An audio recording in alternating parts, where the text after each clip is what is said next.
Now, this weekend, the beauty of college football is upon us once again. And that means it's prediction week here at Crane & Company.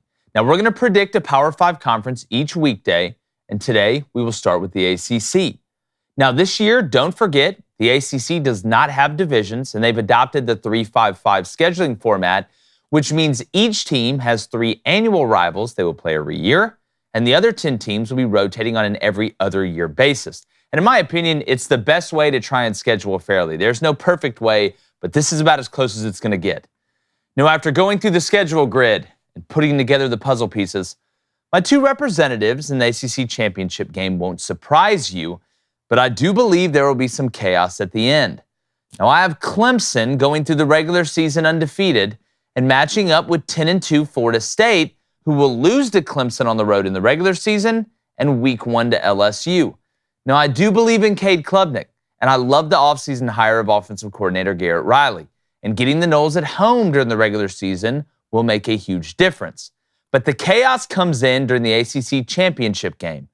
I believe that Florida State will beat Clemson in Charlotte at Bank of America Stadium to throw a wrench into the College Football Playoff Committee's decision when it comes to selecting the playoff teams. You're going to have to wait until Friday when I unveil who I believe makes the College Football Playoff.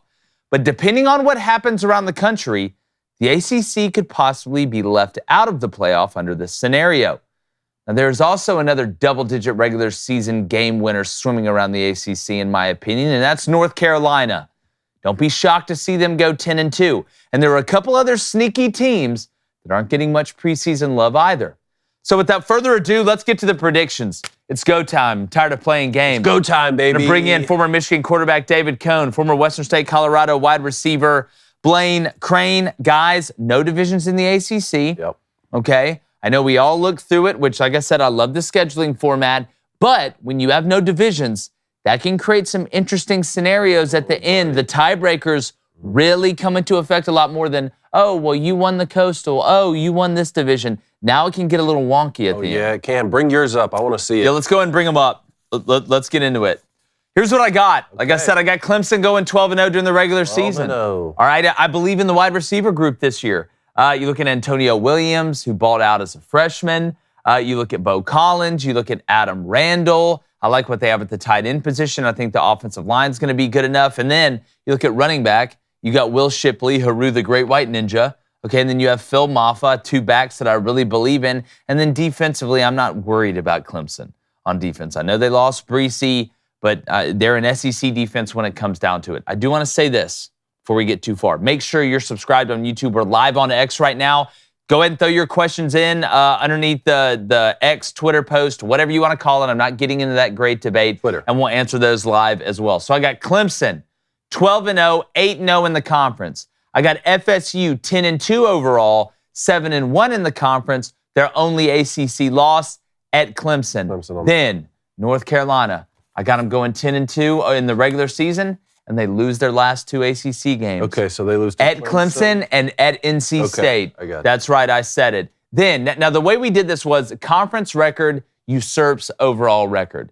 So like I got Louisville at 7-5, 6-2 in the conference ahead of Miami, 8-4, 5-3 in the conference. Okay, I've got NC State doing better than what people think. They got a lot of hype last year. I got them 8-4, 5-3 in the conference. And then Duke, Mike Elko, stacking good years on top of each other. 8-4 overall, 4-4 in the conference. Georgia Tech, 5-7 overall, 4-4 in the conference. Brent Key in his first year there. Kind of excited to see what they got going on. If Pyron can stay healthy, I think they're an interesting team. And then maybe one of my 2 biggest surprises, one good, one bad. Virginia Tech, 6-6, making a bowl game.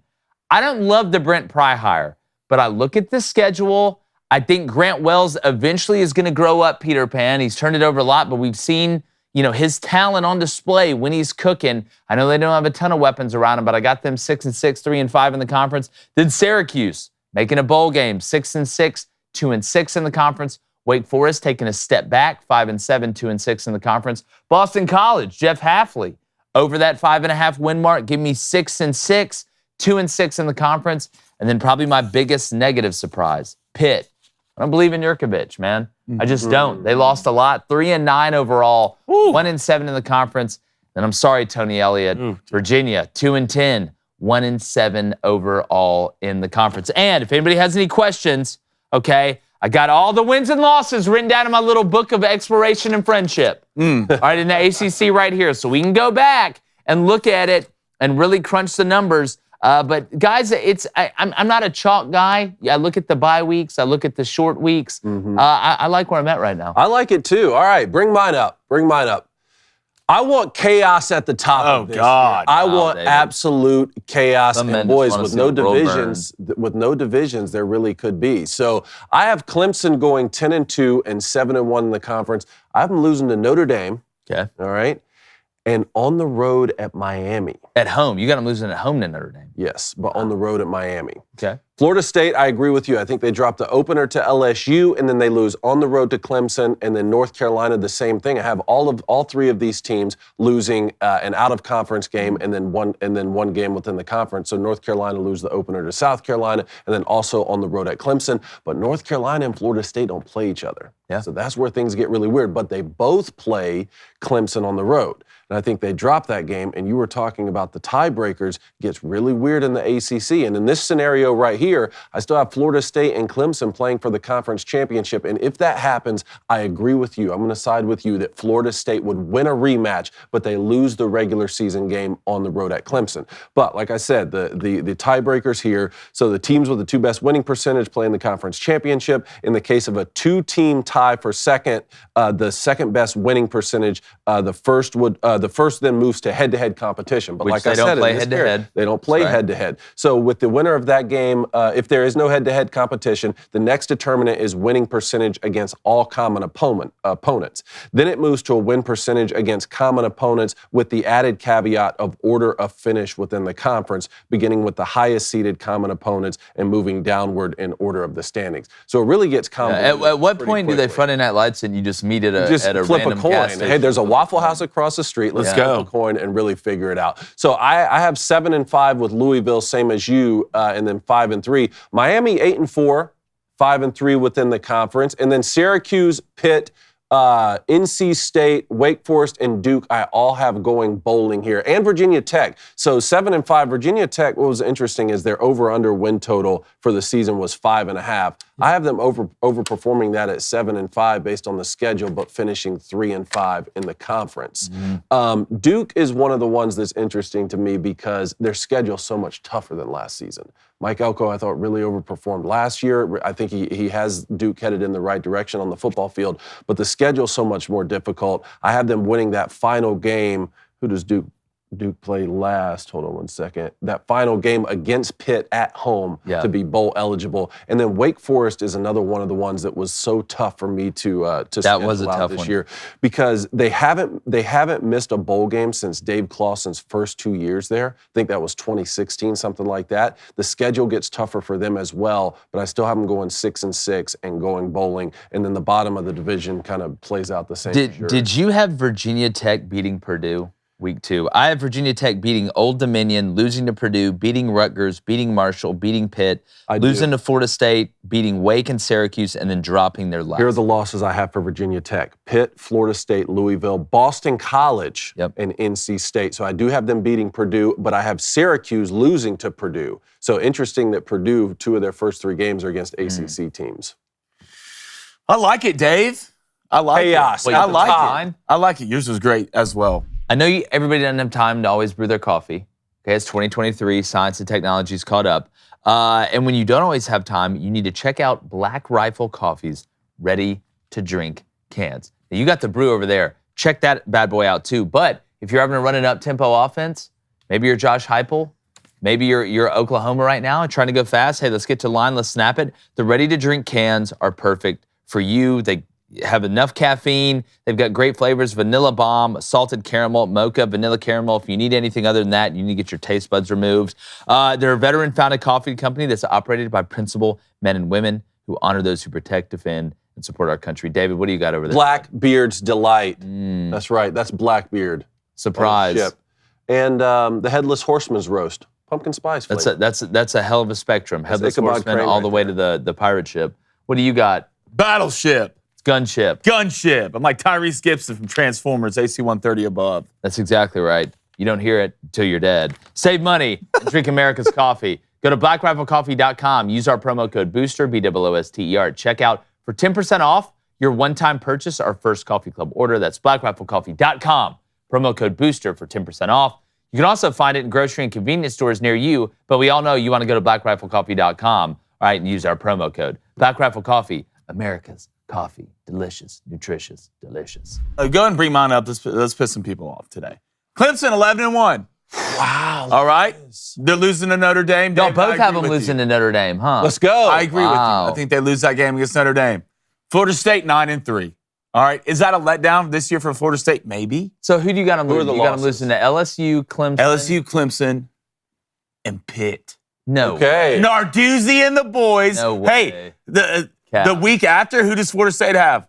They have Miami, right? Looking at that big rivalry, right? Maybe a game they look over and Narduzzi and the boys pull out the dub. Hey, then give me Miami 8-4. We're getting better. Mario's believing a little bit. Pitt, I believe in Pitt this year. Why? I think Pitt, because one went 9-4 last year. I know they lost Slovis. I know you don't believe in the quarterback. They lost Slovis, but Abercrombie. I do. You know why? Because Pittsburgh plays defense, right? They play defense up front. They're always talented on the D line, and that secondary is always flying around. I think Narduzzi and the boys go 8-4. Hell, they went 9-4 last year. I think it's a repeat. North Carolina 7-5. I don't believe in it. I don't believe. There's one thing I do believe in is Drake May, but who did he lose? He lost Josh Downs. But He's a top-tier receiver who bailed them out a lot last year. So he's not going to have that. He's not going to have that just absolutely outlet, that panic button that he can press. And their defense, we always know about North Carolina's defense. It's not going to be great. All right, so I think. Can't be much worse. Yeah, I don't think they have a great year. Louisville 7-5, not bad. Duke 7-5. NC State 7-5. NC State still got questions at quarterback. Brennan Armstrong? Oh, that's right. Brennan with their. We got to see with NC State. Even with Devin Leary there, they lost a lot of talent on the defense, especially the linebacker position. You see that in the league right now. Wake Forest 6-6. It's hard to know. It's hard to know. Sam Hartman did so much for them. Wake Forest, it might be one of those years where we're going to have to try and lean on their defense, and I'll never believe in that. Boston College 5-7. Hey, Georgia Tech 5-7. Almost. That's what I got. Almost. Oh, wow. Syracuse, Almost. Syracuse 4-8. Look, Syracuse? one of the toughest stretches. Their month in October is Schrader just rough. coming back, though. Just rough. I know. It's just rough. I don't believe it. Virginia, 3-9. We'll never, but Tony Elliott and the boys, they just don't got it. Virginia Tech, Grant Wells got to quit turning the ball over. Yeah, eventually I think Grant Wells figures it out. Here's why I believe in North Carolina. They lost Josh Downs. They lost Antoine Green, their top two wide receivers. But they get the Bryson Nesbitt kid back. They're absolutely loaded at tight end. And Devontae Walker from Kent State is an absolute dog out wide that they got coming over. Drake May makes the players around him so much better. And North Carolina is going to be pretty good up front with what they returned. And last year, Drake May got knocked around way too much, but they do have experience. They were somewhat young last year. Defensively, I like what they did in transport. There's just no way under a Gene Chizik team that defense, they can be worse than they were last year. There's just no agree way. with you. You talked about the last two games of their season at Clemson and at NC State back-to-back. How about the first four? South Carolina to open, Appalachian State, Minnesota. That's not a walk in the park. They got some questions, but and then you go on the road to Pitt to start conference play. Their first three games I mean, are going to dictate the way their season goes. Well, that South Carolina game's huge. But I got South Carolina. I got them beating South Carolina. I got South Carolina you winning do? that game. Yeah. I do. I got them beating South Carolina. did you have them? They're only lost to Clemson then? They're only lost to Clemson and then at NC State. Oh, that's They right, play you said at that. Clemson, NC then State. at NC State back-to-back. Some of my biggest upsets that I have James Madison beating Virginia week 2. Man, that's not a bad pick. No, And they play William and Mary, too. Yeah, James, well, they just better hope they have a lot more Williams and not as many Marys. Outside of that, I have Purdue beating Syracuse. Syracuse goes there on the road. Nothing too crazy. There was a couple. I do have A&M beating Miami. Yep, I think A&M is going to go down there and beat Miami. I do, too. How about Wake Forest Vanderbilt week? Man, that was tough. Wake I got Forest, Wake Vanderbilt. winning that one. I got Wake winning it, but Like, that was Vanderbilt a tough could one. go in there and win that game. No, they could. 100%. And I already had Wake, like I said, 6-6 to barely make a bowl game. Well, I struggled with Virginia Tech at Marshall week 4. I struggled with that one. Really? I love Coach Huff. I just don't believe in what Marshall has off. How about on the road at Rutgers? I got him beating Rutgers. because I think Rutgers How about they're Purdue? so bad offensively. How about Purdue? I got them losing to Purdue at home, and they host Purdue. I got them beat. Old Dominion's terrible. At least they were last year. I think that's the one we had different. I think. Yeah, the Purdue game. Yeah.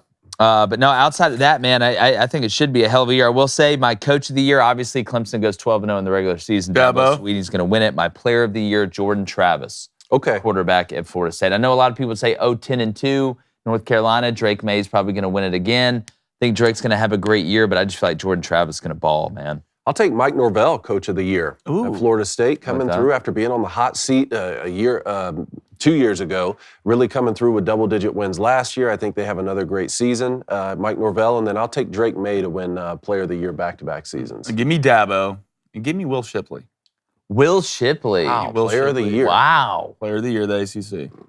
Man, that would be a heck of a steal for Clemson. I know, Cade, I almost went with Klubnik, but I feel like Clemson's going to be a little bit more balanced offensively this year. Hey, YouTube, we are under 3,000 subs away from 100,000. We have college football kickoff this Saturday. We want to throw that party before the first game kicks off. So make sure you subscribe, turn those notifications on, and we're starting our Sunday recap soon, right after the action on Saturday and Saturday night. We're going to be replaying it all to you and taking your questions early Sunday morning.